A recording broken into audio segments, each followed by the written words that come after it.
Thank you, everyone, for coming to this session. My name is Milena Gongora.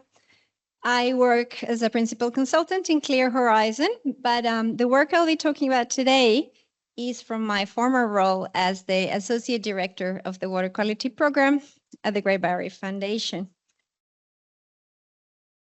And it's called Testing the Ripple Effect, Social Diffusion in Water Quality Messaging in the Sugarcane Farming Communities.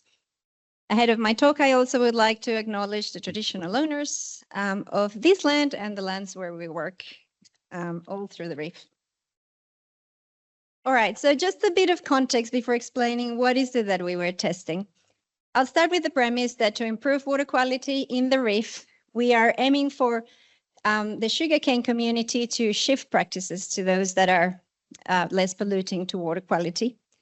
And these practices don't necessarily come at a cost to farmers. In fact, some of them improve productivity and profitability, but yet the adoption of these practices has been very slow.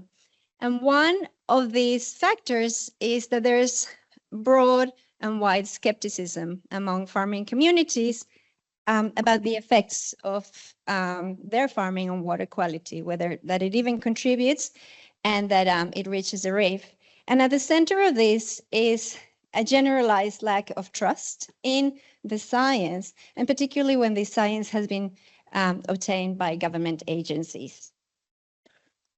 And so the strategy that us reef practitioners have taken to this is to fund these local scale water quality monitoring projects that may happen at the scale of one farm or maybe multi-farms, but not broader. And the point of these projects is not advancing science like a research project normally would be, but it's instead to provide a platform for farmers to participate directly into collecting data.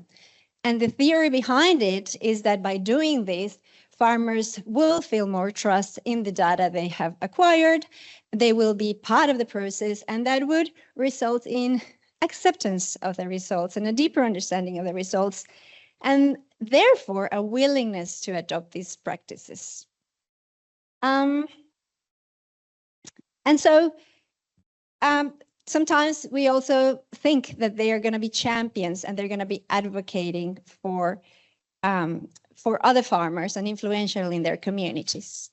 So this table that I have here in the corner is showing the project that for the last 10 years, the farming communities, the reef practitioners have funded. And they've been funded by both Queensland and Australian governments. And if you look at that, they add up to like $12 million for projects that lasted maybe 3 or 4 years. So that's quite a lot of money.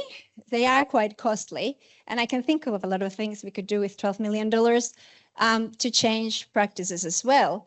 So it really begs the question of whether are they really working, and is this social diffusion that we are expecting really happening? And believe it or not, with all this investment, we've actually never set out to test that. So all those projects have done evaluations, but it's never actually tested that there's a social diffusion effect. So this is where our study came in place. And sorry, something that I didn't mention in my initial slide is this is not my work. I led this, but this is also the work of Tracy Schultz, who's here, and Jess Walker, who might be here, yes, and also Vicky Martin, who couldn't join us today. All right, so what we set out to do was evaluate social diffusion in one of these projects that the foundation had in her portfolio. It was called Cane to Creek. It happened in the Mackay Whitsunday region between 2020, 2024, 3.5 project. It just finished last year. And what it was a couple of monitoring stations had been put in a handful of farms at the end maybe of a paddock, and it was measuring the water quality coming out of farms where farmers did certain practices and then changed them. And it was also looking at whether that affected their productivity.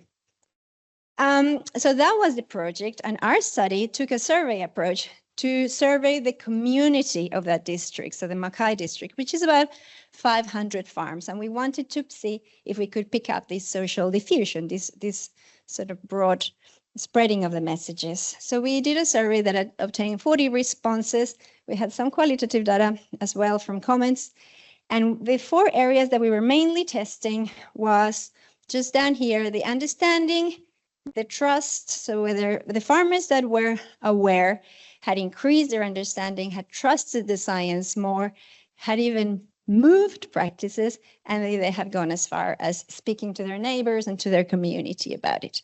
And so we did this by looking at sort of 3 cohorts of farmers. It's funny, the thing doesn't work there, but with those that were directly involved. So obviously the people, no, it's okay. The people that participated in taking data, but the key one was those ones that were aware.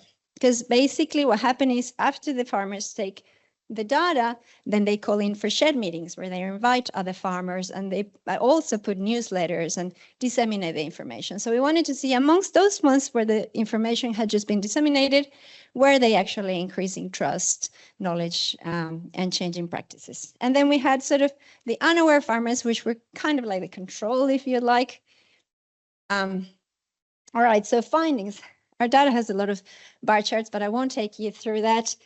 Basically, what we found in each of these areas was that in terms of knowledge and understanding, yes, there was an increase of knowledge and understanding, and we could see a pattern that those aware understood better than those ones unaware. There was also an increase in trust amongst those aware, and we did not see this amongst the aware. But an important caveat to this is that the trust extended to understanding that the water was affected, so from the farm into the local waterway.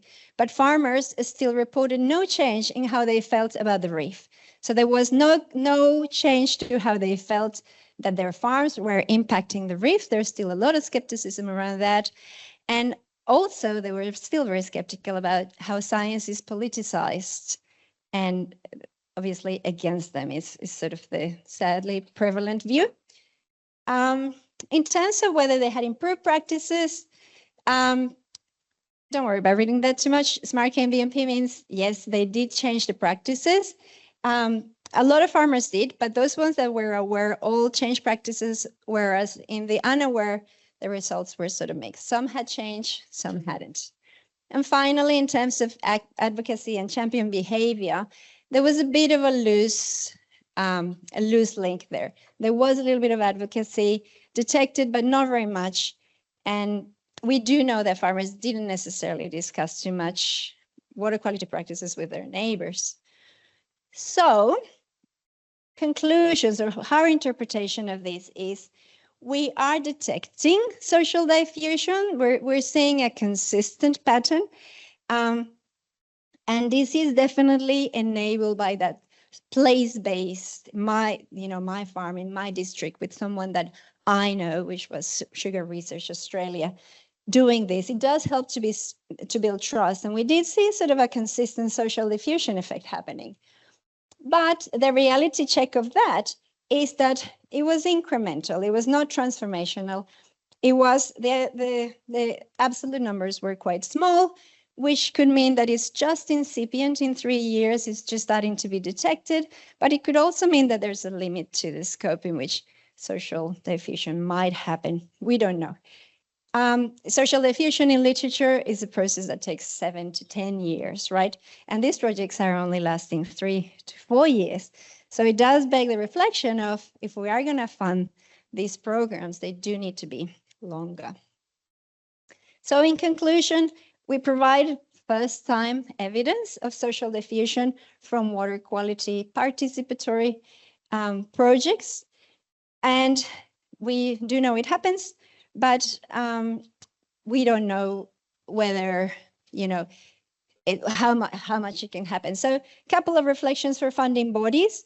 It's still worth thinking whether it's worthwhile for the cost, what you're going to get out of these projects. Super important that if they fund it in the future, this is measured ongoing. And this is it. Thank you very much. And we'll keep the questions for later.